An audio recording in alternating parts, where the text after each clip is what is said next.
Modi factor के सामने अब केजरीवाल फैक्टर कितना काम करेगा ये तो वक्त ही बताएगा, लेकिन इतना जरूर है कि अभी के लिए इंडिया ब्लॉक को केजरीवाल के जेल से बाहर आने से एक पॉलिटिकल स्कोर सेटल करने का मौका जरूर मिल गया। और ये जरूरी है, केवल अरविंद केजरीवाल की जनवादी अधिकार का सवाल नहीं है, ये पूरी दिल्ली की जनता और देश की जनता का जनवादी सवाल है। क्योंकि जब एक चुने हुए मुख्यमंत्री को आप गिरफ्तार करोगे तो कौन सा लेवल प्लेइंग फील्ड होता है? आप तमाम ऑपोजिशन को जेल में डालोगे और फिर चुनाव लड़ोगे और कहोगे मदर ऑफ डेमोक्रेसी। होता नहीं है मोदी जी। सत्य की जीत की तरफ एक कदम, और एक बड़ी बात है, माननीय न्यायालय के हम बहुत आभारी हैं कि उन्होंने समझा लोकतंत्र के अंदर आप सत्ता का दुरुपयोग करके किसी को जेल में डाल सकते, लेकिन न्यायालय भी है जो न्याय देगा। इससे निश्चित तौर पर अंतर पड़ेगा। परिवर्तन आ रहा है, लोग परिवर्तन के लिए वोट कर रहे हैं। केजरीवाल को जमानत मिलने पर कांग्रेस के नेता कोर्ट को थैंक यू बोल रहे हैं, लेकिन ये भी जान लीजिए कि ये वही कांग्रेस है जिसके साथ सीटों के बार्गेन को लेकर केजरीवाल की पार्टी अड़ गई थी। असल दिल्ली, पंजाब और हरियाणा पर आम आदमी पार्टी और कांग्रेस दोनों का फोकस है। दिल्ली में आम आदमी पार्टी और कांग्रेस के बीच अलायंस हो गया। आम आदमी पार्टी 4 और कांग्रेस 3 सीट पर लड़ रही है। यहाँ चुनाव 25 मई को है। हरियाणा में अलायंस के तहत आम आदमी पार्टी कुरुक्षेत्र और गुजरात की भरूच सीट पर लड़ रही है। हरियाणा में चुनाव 25 मई को है। मसला पंजाब का है। पंजाब में कांग्रेस और आम आदमी पार्टी दोनों दल सभी 13 सीट पर अकेले चुनाव लड़ रहे हैं। यहाँ 1 जून को वोटिंग है। इसका मतलब ये हुआ कि केजरीवाल के पास फिलहाल 19 सीटों की बार्गेनिंग पावर है। ऐसे वक्त में जब पुनः चुनाव प्रचार चल रहा है और देश में एक भ्रष्ट राजनीति को हटाकर एक साफ सुथरी राजनीति लाने के लिए लोग पूरी तरह से आतुर हैं, ऐसे में अरविंद केजरीवाल जी का आना ऐसा समझ लीजिए जैसे बस एक बहुत बड़ा योगदान, बहुत बड़ा तोहफा हिंदुस्तान की आवाम को मिल गया। पूरे देश में प्रचार होगा और इंडिया अलायंस 100% जीतेगा और सरकार बनाएगा। देखिए, लोगों में बहुत उत्साह है। मुझे लगता है कि ये अरेस्ट पॉलिटिकल था। नरेंद्र मोदी घबरा रहे थे कि अरविंद केजरीवाल बाहर रहेगा तो उनकी पोल खुलती रहेगी, लेकिन कहते हैं ना कि ऊपर वाले भगवान के घर देर है अंधेर नहीं है, और अरविंद केजरीवाल आ रहे हैं और दुगुनी ऊर्जा से आ रहे हैं। अब ना केवल आम आदमी पार्टी बल्कि पूरे देश के वो तमाम लोग जो मोदी जी की तानाशाही का अंत करना चाहते हैं, अब दुगुनी ऊर्जा से लोगों के बीच में जा रहे हैं। तो एक बात तो अब ये तय है कि नरेंद्र मोदी जी की तानाशाही का अंत निश्चित है और ये तानाशाही का अंत करने का माध्यम अरविंद केजरीवाल बनेंगे। सवाल है, दिल्ली, यूपी, हरियाणा, गुजरात में कांग्रेस आम आदमी पार्टी साथ है, मगर पंजाब में एक दूसरे के सामने। अब इस सिचुएशन से जनता में कंफ्यूजन है क्या फायदा दूसरों को मिल जाएगा? अब दिल्ली और पंजाब के चुनाव खासतौर से बचे हुए हैं, जहां दोनों जगह बड़ा स्टेक है।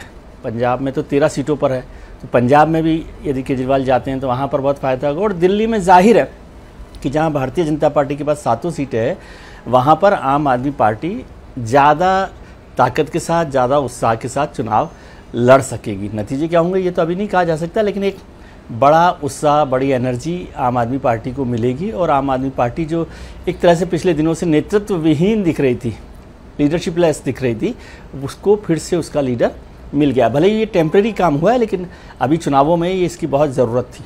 केजरीवाल को जो इंटरिम बेल मिली है उससे आम आदमी पार्टी को एक सियासी मनोबल का फ़ायदा मिलेगा, उनके कैडर को ज़्यादा एनर्जी मिलेगी।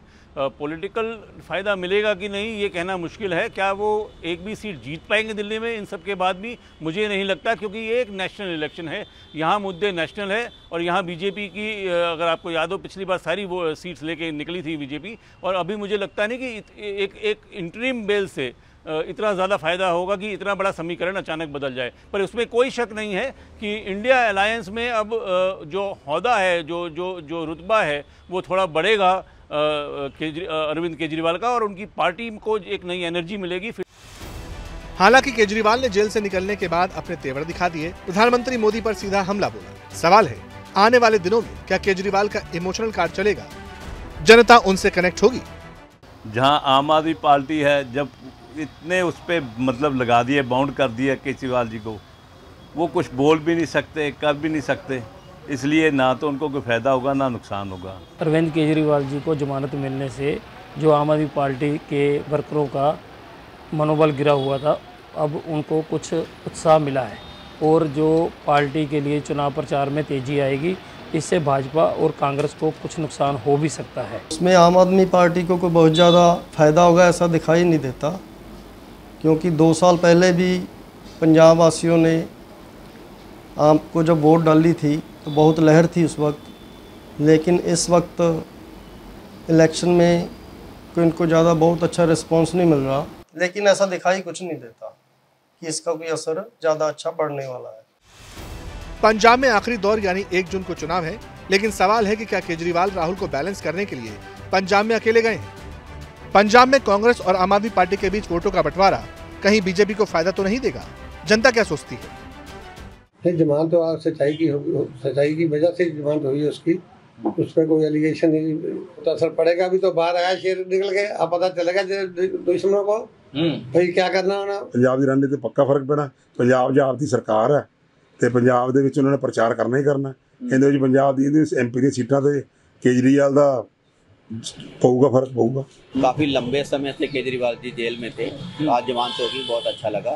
चुनाव से पहले जो जमानत हुई है वो अच्छे काम किए हैं और आगे भी करेंगे। रोला बहुत ज्यादा पड़ गया था, अंदर था, कोई काम हो रहे नहीं थे, अभी बाहर आया, कुछ ना कुछ होगा, टक्कर होगी बराबर की।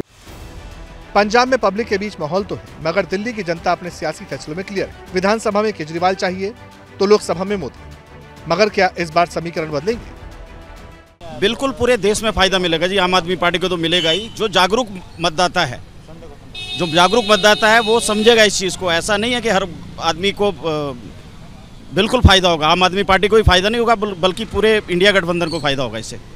केजरीवाल को जमानत मिल रही है, बहुत फायदा होगा, आम आदमी पार्टी को बहुत सपोर्ट मिलेगा इस चीज़ के लिए, और इन फ्यूचर के लिए सब कंपनी को, सब चीज़ों को मिलेगा कि हाँ ये गलत और सही में डिफरेंस क्या है पता। केजरीवाल जी के बाहर आते ही बीजेपी को बहुत नुकसान होने वाला है।